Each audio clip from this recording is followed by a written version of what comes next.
सच के लिए बेखौफ बेबाक जंग, वर्तमान क्रांति न्यूज 24 के संग।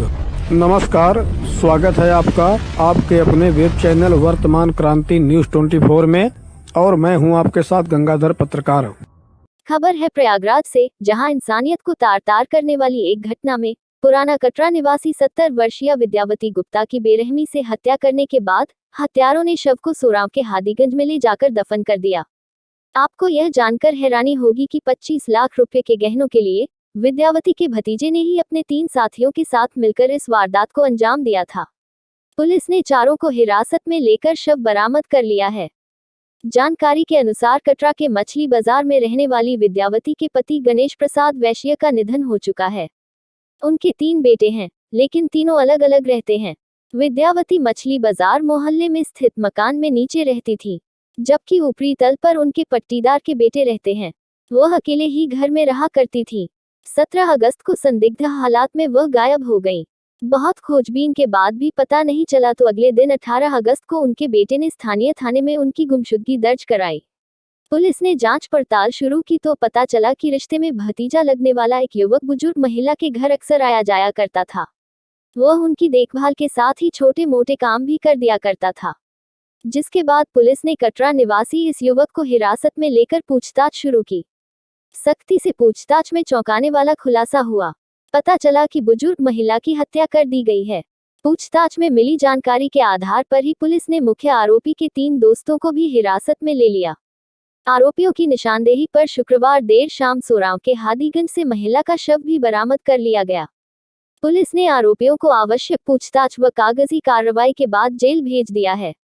आप देख रहे हैं प्रयागराज से हमारे ब्यूरो मोहम्मद लईक की रिपोर्ट।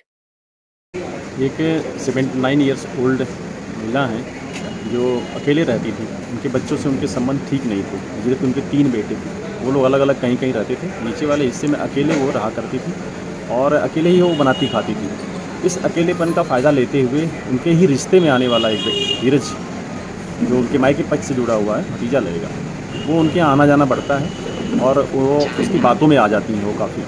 और फिर एक चीज़ और आती है इनके दिमाग में कि हमारे घर में कुछ प्रेत आत्माओं का, भूत प्रेत का आना जाना होता है, जिसका फ़ायदा लेते हुए वो यहाँ झाड़ फूँक के लिए भी कई बार ले जाते हैं सब, और धीरे धीरे इनका फिर विश्वास हासिल कर लेते हैं। इनके पास जो कुछ गोल्ड वगैरह थे वो ये मुथूट फाइनेंस के यहाँ रखवा करके वहाँ से कुछ पैसा लिए, और उसको भी दिखवाया जा रहा है कि उसमें और किसी किसकी संलिप्तता है। और फिर इनके पास कुछ जो पैसे भी थे उसको भी इन लोगों ने लिया और इनको बहकावा में लेकर के ले गए सुराव में, जहाँ मायके का इनका हाजीगंज एक गाँव है, उसे एक खंडहर से मकान में, जिसके जहाँ कभी इनका आना जाना हुआ करता था 12 साल पहले, और वहाँ पे इनकी हत्या कर दी गई और हत्या करके वहीं पे दबा दिया गया था।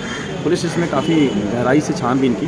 पहले ये घटना गुमशुदगी के रूप में दर्ज की गई थी और ये घटना 17 तारीख की शाम को थी। गुमशुदगी दर्ज हुई 19 तारीख की रात में। उसमें पुलिस उसके बाद जो उसमें गहन छानबीन में लगी और तमाम पूछताछ के बाद मालूम चला कि ये घटना एक्चुअली मर्डर है। फिर उसमें शामिल लोग 2 गिरफ्तार किए गए हैं, जिनसे पूछताछ चल रही है, और जिसमें और लोग भी जो संलिप्त होंगे उनके विरुद्ध भी कार्रवाई की जाएगी, उनकी विवेचना भी चल रही है। इसमें घटना में इन लोगों ने जो बताया, उनको एक टब में डुबो करके मार दिया था वहाँ पे, तो उससे संबंधित जो चीज़ें थी वो बरामद हुई हैं वहाँ पर उनके बेटा को, और विवेचना भी चल रही है, उसमें सभी चीज़ें कार्रवाई की जाएगी।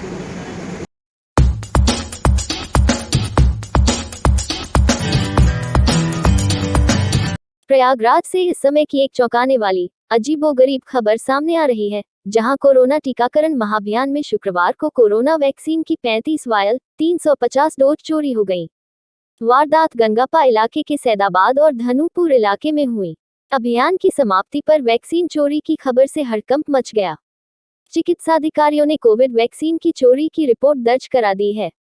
जिला प्रतिरक्षण अधिकारी ACMO डॉक्टर तीरथ लाल के मुताबिक टीकाकरण महाअभियान के दौरान केंद्रों पर भारी भीड़ उमड़ी थी।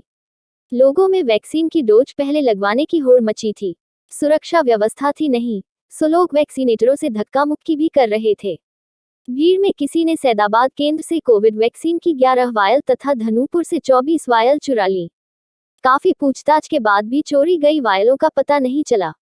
उन्होंने बताया कि चोरी गई वैक्सीन वायलों से 350 लोगों को टीकाकरण किया जा सकता था। दोनों केंद्रों के चिकित्साधिकारियों ने CMO डॉक्टर नानक सरन और जिला प्रतिरक्षण अधिकारी डॉक्टर तीरथ लाल को वैक्सीन वायल चोरी होने की सूचना दी। मामले से SSP को भी अवगत कराया गया। प्रतिरक्षण अधिकारी के मुताबिक वैक्सीन चोरी के मामले में एफआईआर दर्ज करा दी गई है। जानकारों के अनुसार यह चिकित्सकों की ही मिलीभगत है, वरना कोई वैक्सीन की चोरी करके आखिर उसका करेगा क्या।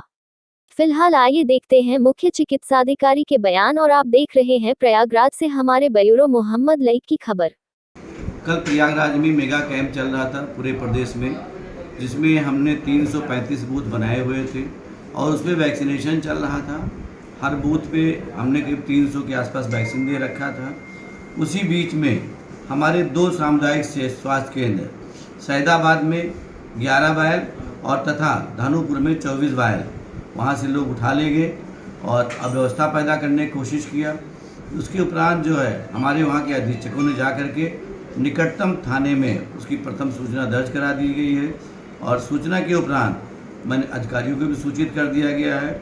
इस तरह से लगभग हमारे 35 वायल गए जो 350 डोज थे, जिसकी अनुमानित कीमत लगभग 2,27,000 के आसपास हो सकती है, जो मार्केट रेट हम नर्सिंग होम को दे रहे हैं 650 रुपये के रेट में। तो इससे हमारे कार्य में बाधा भी उत्पन्न हुई सरकारी कार्य में और हमारे वैक्सीन भी नुकसान हुए, जिसका कोई उपयोग आसानी से कर नहीं सकता है, वो बर्बाद कर दी जाएगी। इसके बारे में मैंने रिक्वेस्ट किया है अपने उच्च अधिकारियों से कि आगे से हमें सुरक्षा व्यवस्था दिया जाए ताकि फिर दोबारा ऐसी घटना हमारे प्रयागराज में न हो।